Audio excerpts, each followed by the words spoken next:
بسم اللہ الرحمن الرحیم۔ انبیاء اور فرشتوں کی حقیقت کیا ہے؟ کیا ان کی عبادت کی جا سکتی ہے؟ سورہ آل عمران کی 80 نمبر آیت نے اس بات کو بیان کیا کہ انبیاء علیہ السلام اور فرشتوں کا مقام کیا ہے اور عبادت کس کی جا سکتی ہے۔ آئیے آیہ مقدسہ کو جانتے ہیں۔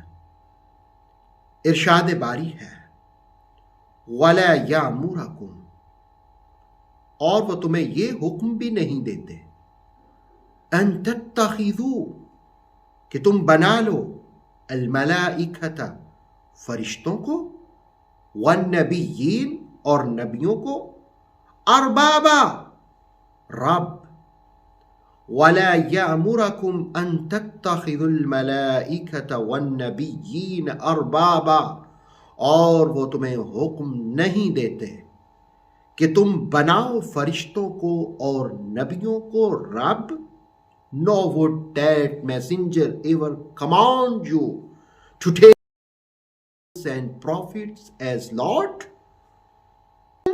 أَيَأْمُرُكُمْ، کیا وہ تمہیں حکم دیں گے بالکفر، کفر کا، بعد اذ انتم مسلمون، اس کے بعد کہ تم مسلمان ہوگے۔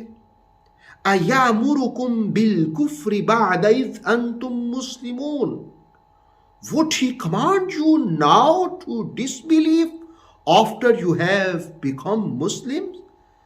کیا مسلمان ہونے کے بعد تمہیں کفر کی طرف وہ حکم دیں گے؟ دراصل سورہ آل عمران کی 80 نمبر آیت کا تعلق ما قبل آیت سے ہے کہ اہل کتاب کے لوگوں نے جس وقت آ کر کے یہ پروپوگیٹ کیا کہ آپ چاہتے ہیں کہ ہم آپ کی عبادت کریں، اسی تسلسل کو اللہ رب العالمین نے قائم رکھا اور سورہ آل عمران کی 80 نمبر آیت میں بھی بیان کیا کہ نبی کبھی بھی حکم نہیں دیتے کہ تم ان کو رب بناؤ یا فرشتوں کو رب بناؤ۔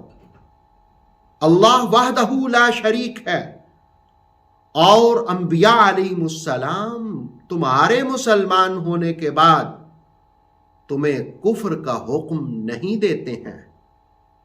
اس آیت میں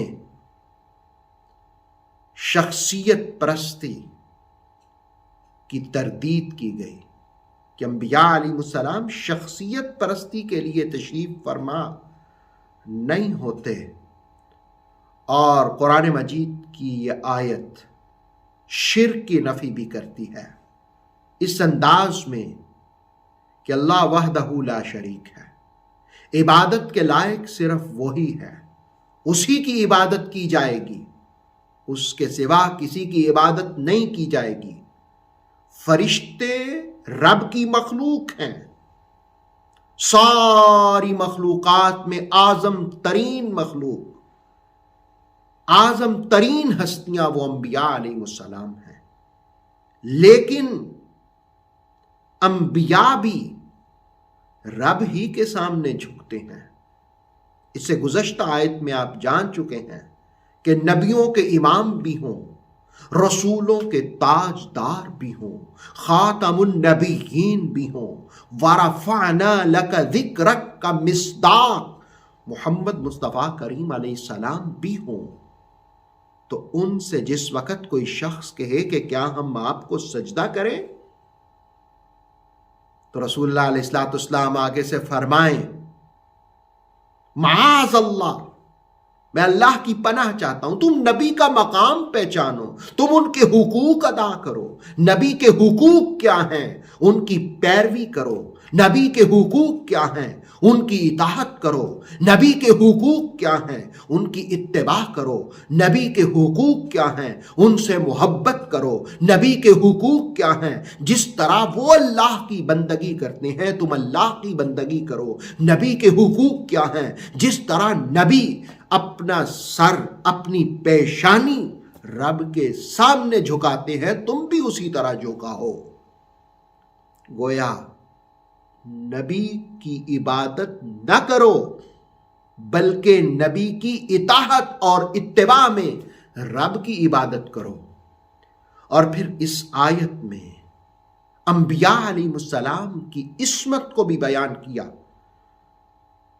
ان کی مقام و مرتبہ کو بھی بیان کیا کہ نبی تو کبھی بھی تمہیں کفر کا حکم نہیں دے سکتے، وہ تو کفر کی مذمت کے لیے آتے ہیں، وہ تو کفر کے خاتمے کے لیے آتے ہیں، وہ تو شرک کے اندھیروں کو ختم کرنے کے لیے اس دنیا میں تشریف لاتے ہیں، وہ تو تمہیں مسلمان بنانے کے لیے آتے ہیں، وہ تو تمہیں اسلام کی مٹھاس کا ذائقہ عطا کرنے کے لیے آتے ہیں، وہ تو امن کو تقسیم کرنے کے لیے آتے ہیں، وہ تو محبتوں کا پیغام عرضہ کرنے کے لیے آتے ہیں۔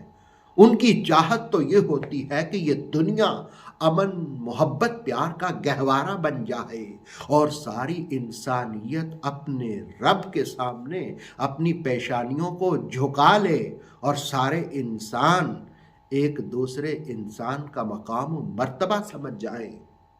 گویا ایک طرف وہ عبادت کا کانسیپٹ دیتے ہیں، ایک طرف وہ انسانیت کا مقام بتاتے ہیں، اور اسی مقام میں وہ فرماتے ہیں تم میں سے بہتر وہ ہے جو لوگوں کے لیے نفع بخش ہو۔